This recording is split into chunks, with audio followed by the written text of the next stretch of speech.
Alright, hey ladies and gentlemen, welcome to my stream again.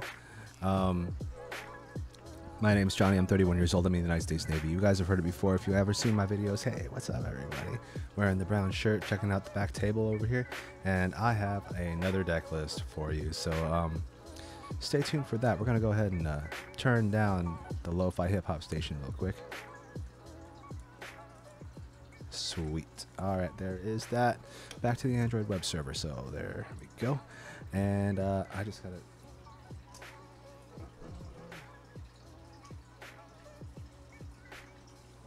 gotta grab a few things.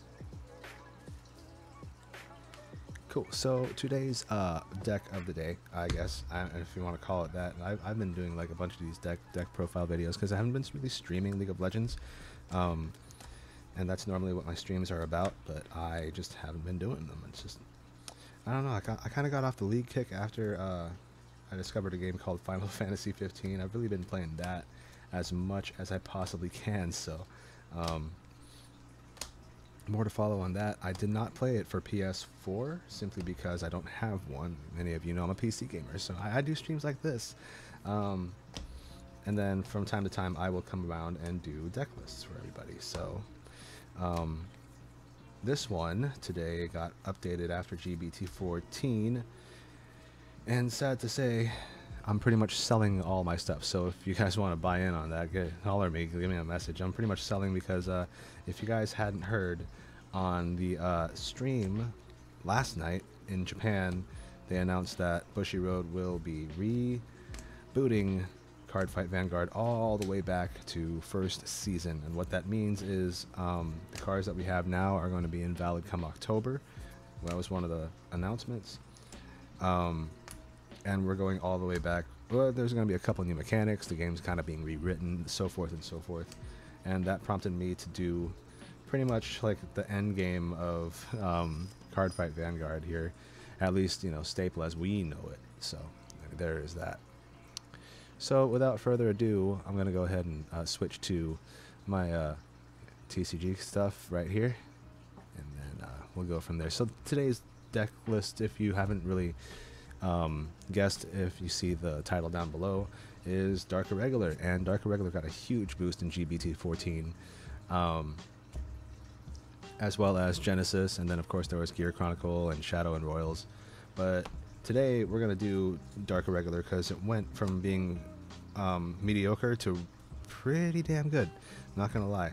I like this deck, like all of my decks, but you know, I mean, I like this deck for the pure fact that it doesn't lose anything from the power creep that it used to have. Like before, if you power creep too much, you're basically you're minusing yourself. So now that's not the case. You power creep and power creep and power creep until you can't power creep no more, aka deck out.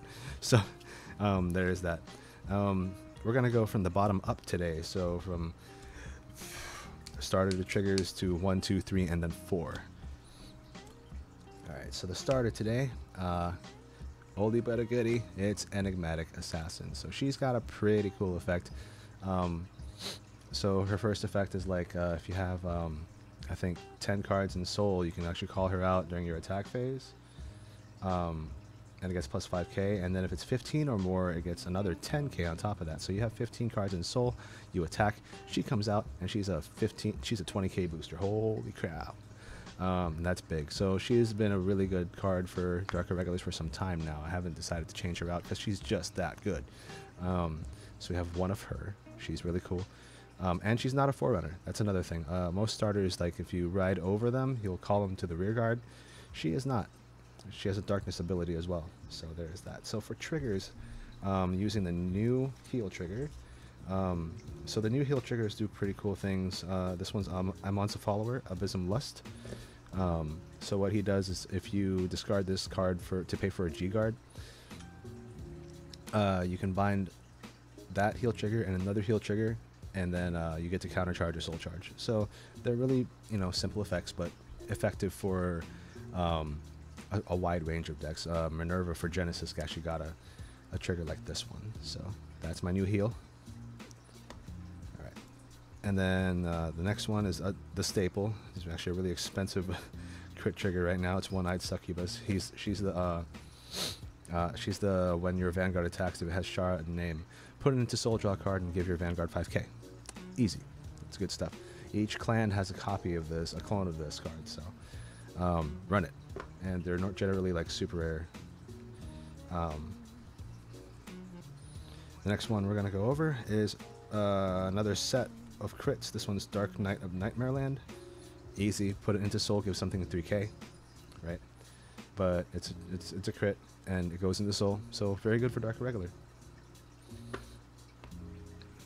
The next two sets are stands that I run 2 of each. The first one's going to be Monochrome of Nightmareland. It's a GB1 effect. Put this on top of your soul chart, shuffle your deck, soul charge 1, draw a card. She's got a really cool effect, and I actually enjoyed having Monochrome for the longest time. I may or may not replace her for a playset of this next card. She's a stand trigger, and this one's also a stand. This is Urkraut's Rekrut, is that his name? What? Yeah, Werkat's Rekrut. So his effect's pretty cool too. He's also a GB1. Or actually, was it GB2? No, it's GB1. Darkness, so if a card has been put into soul that turn, you get darkness. But it gets, if the number of cards in your soul is, I think, 5?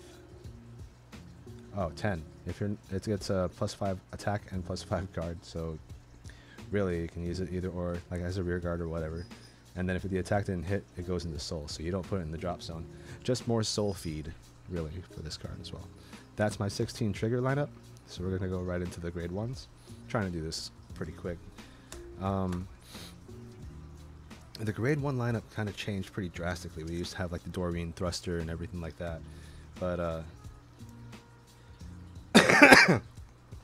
before we were using Succubus of Avarice, now we're using Fallen Angel Disconnection Akraciel as the PG. Succubus was the PG where if it was in the soul you could get it back. This kind of does the same thing, but you bind it. But again, it's actually a really cool PG because it doesn't do the whole discard thing that's like normal PGs do. What it does is when you PG, instead of like paying the cost, discarding a card, that card goes in the soul. So she's more soul feed. And you can see where this deck is going. You got to pump up that soul for bigger numbers. So run 4 of her. Still running 4 of the Succubus. I wanted to try to run the Rare Tiger, but he's in the Elan deck that I have behind me inside that cupboard. So not using Rare Tiger just yet. I would actually like to run both, but I feel like that would just clog up the hand because there's so many good options for Dark Irregulars. There's just way too many good options. But she's the one that gets you Scharhrot into your hand. So I play her over the Tiger for some strange reason. I would play both if I could. Run 4 of her. The last one I run at 4 is Were Tiger Plunderer. Now he's the replacement for Doreen. Doreen the Thruster, if you remember, if you put a card in the soul, it gained 1,000. Well, this one's a, I think Darkness. Yeah. It's Darkness, so you got to put something in the soul to activate, and when it does activate, it gets 1,000 for each card in your soul. So it kind of trumps Doreen the Thruster at where instead of putting cards to gain, it already gained it. So you got 15 cards in soul, it's plus 15k. So that's a 22k booster, and like it. So put that at 4. So the next 2 cards I have to finish off 14 and 15 grade 1s is Listic Vampire. Got a pretty neat effect. Choose a card from your hand, put it in your soul, and then choose a normal unit from your soul, put it in your hand. So she swaps whenever you guard with her. This is kind of like a mid-game thing. Like if you need the extra 5k guard, you do it, and then you switch a card for stuff inside your soul. So she's one of the things that can get you that Were Tiger if it's inside your soul, and you really just need something to swap out in your guarding. So one Listic Vampire. And then, of course, Edge in the Darkness. Came out in GBT of 08, and he's still a really good tech card. I'll get to that effect. Darkness. During your turn, if the number of your cards is 6 or more, it gets plus 3k, so it's a 10k booster. If the number of cards in your soul is 10 or more, this gets Intercept. This unit can intercept from the back row.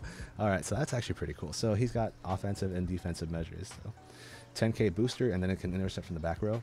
I'll take it. I only tech 1, though, because again, I already have a full G1 lineup. That rounds out the level 1 side of this deck. So, on the level 2 side, I still run some oldies, and I really wanted to replace them, but it's okay, because this deck does really good with the grade 2s that it has. So the first one I'm going to do is the old Silent Tom one. Darkness if this unit attacks. If it's 6 or more, it gets plus 5k, and then if it's 15 or more, your opponent card with grade 0s. So this is Doppelvampire. So a while back he was pretty staple, just because of that 9k to 4k, 14k silent effect, or Silent Tom effect. I really wouldn't run him as a staple anymore, but he's just one of those cards where if you don't have anything else really, then yeah, feel free to put him in. He's not that bad of a card, honestly. Anything with guard restrict is not that bad. The next one's going to be a tech. This one is Covetous Succubus. When this unit is placed on rearguard, counterblast 1. Soul charge 1 if the number of cards in your soul is 6 or more, counter charge, and then 10 or more, draw 2. Choose a card from your hand and discard it. So you get the plus draw if there's 10 or more in soul. You get the plus 6 if you have a 6 or more in soul. You soul charge. She's just got some really cool things going on, and her effect only activates during darkness, which you should be doing every time you stride anyway. So yeah, one tech just to, you know, pump up right into that number. The next card I'm going to do is by 2s. This one's Flying Librarian. She's so old, but she's a PR. I don't know if she got reprinted, but she has a really cool effect. So I think hers is a 6 in soul, and yeah, 6 or soul, draw a card. 6 or more, draw a card. 10 or more, choose so if you have 10 cards in soul, then you're pretty much free. It's a free soul charge too if you have 10 or more in soul, which is cool because, you know, we like soul charging. That's Flying Librarian. The next one's going to be Brennan Vampire. He's actually the big hitter in Dark Irregular. So when it attacks darkness, of course you have to put something in soul to activate darkness. On attack, pay 1 and it gets plus 1k for each card in your soul.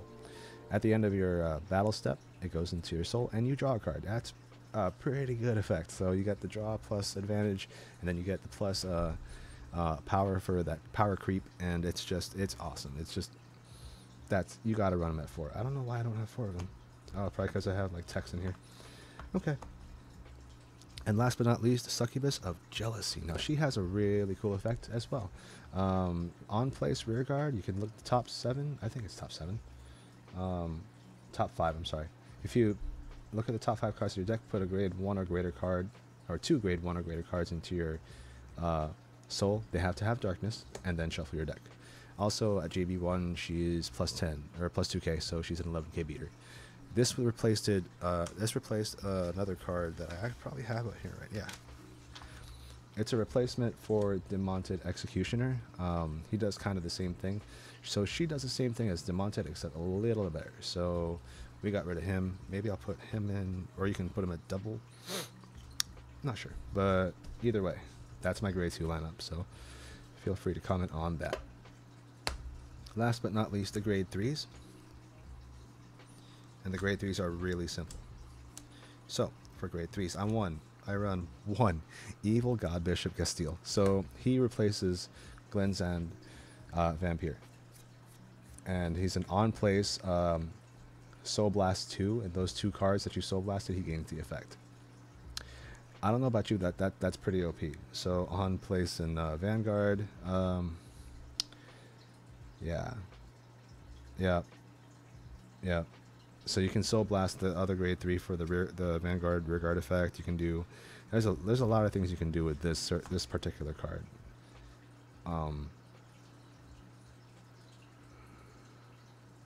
And then he also, his first ability allows you to get one of the Scharhrots into your hand so that you can ride him later.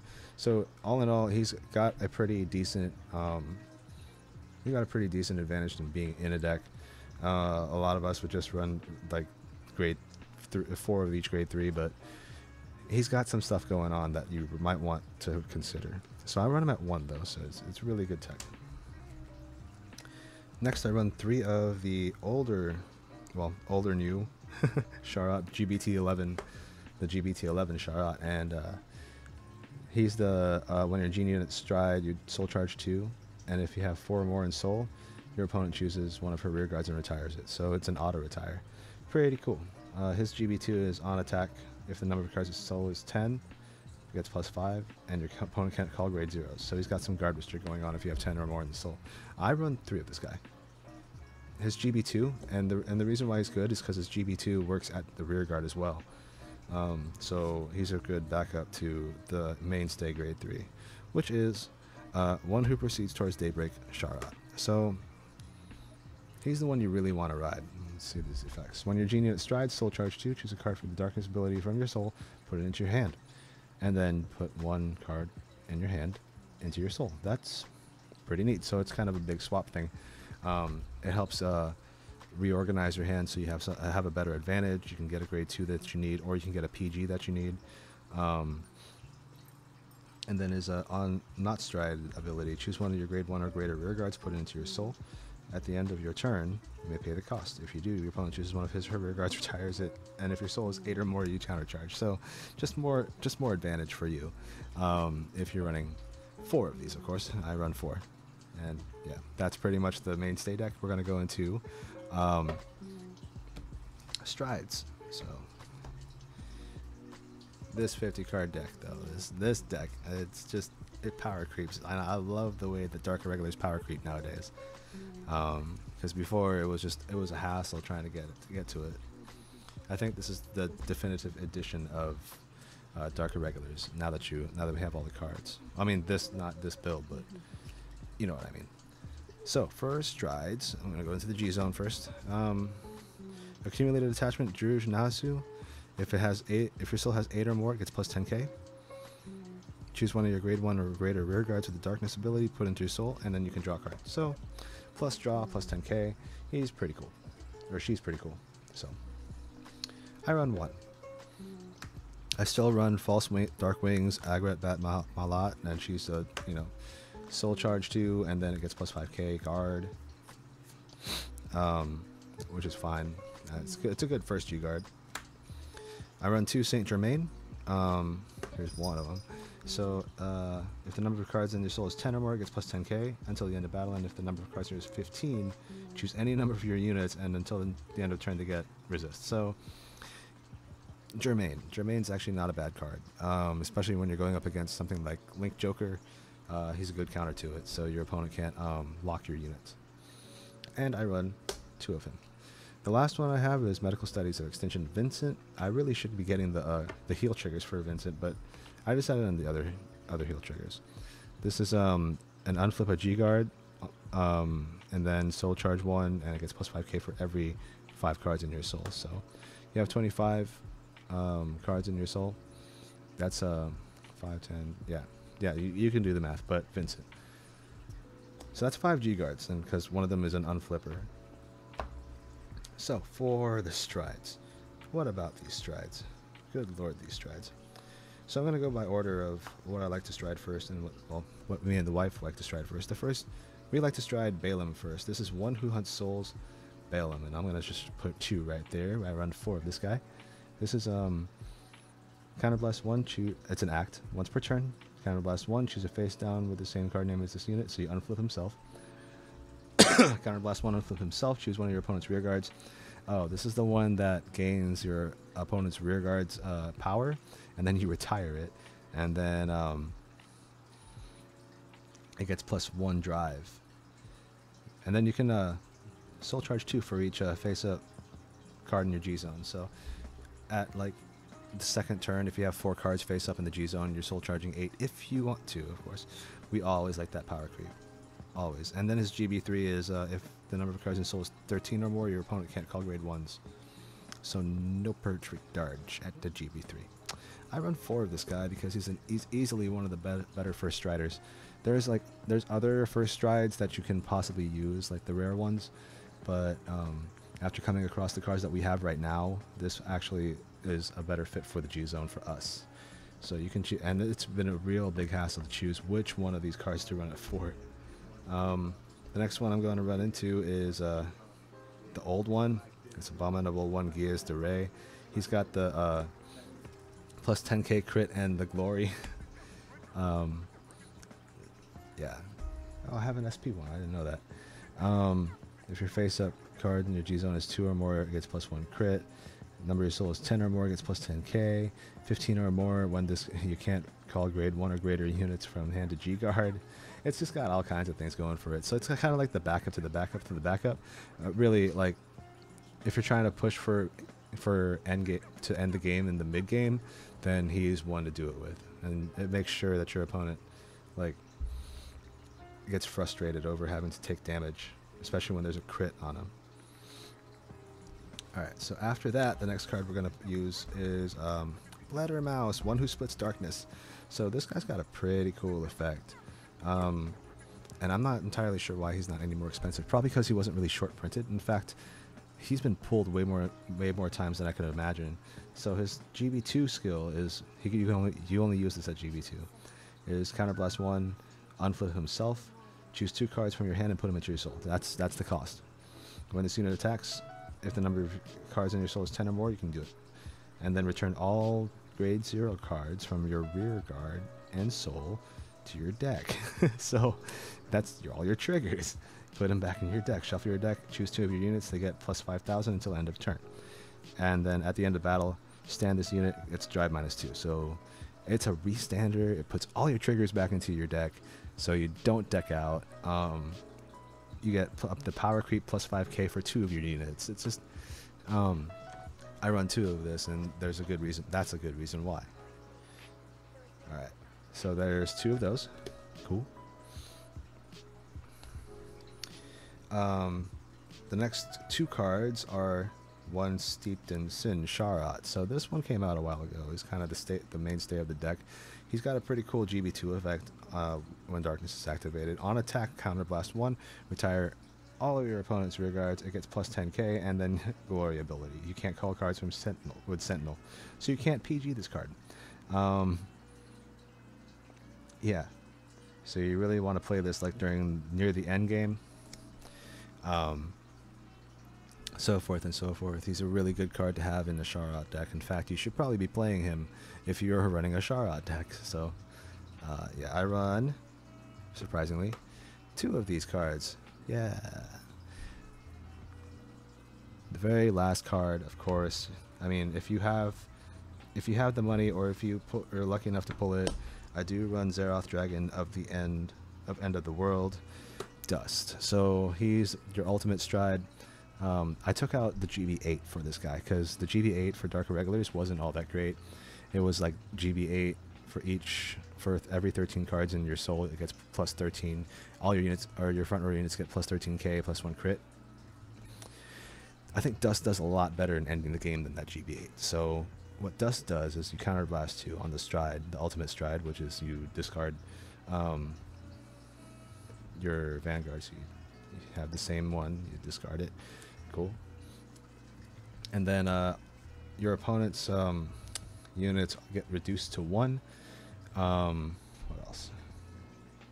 If the number of cards in your opponent's damage zone is 4 or less, then deal a damage. So kind of VMAX-y and kind of Megado-ish or Velios-ish, but yeah. So it kind of gives any of the purple clans a deleter effect where it gets dropped down to 1, and then they have to guard against that. So in my opinion, he ends the game a little better. Of course, after you ultimate stride, you remove your G zone at the end of your turn. So I still run one of him. He's got 25k plus power. Yeah, it's just, he's a mean guy. He's a real mean guy. Ladies and gentlemen, that is my Scharhrot deck, or rather my wife's Scharhrot deck. And I really hope you guys enjoyed the stream last night, because that just changed everything. Like, I'm ready to get rid of a lot of these decks and then start over from the very beginning, because I didn't really have a great start. I didn't start from BT01. I started in BT06 when Narukami and Aquaforce came out, and then I just went on from there. I hit the Limit Break format, and then we all know what happened there. Link Joker came out, and then Legion came out, and then Break Rides came out, and then Ultimate Breaks came out, and all this kind of stuff. And then we hit the G-Zone era, and we were starting to get overwhelmed.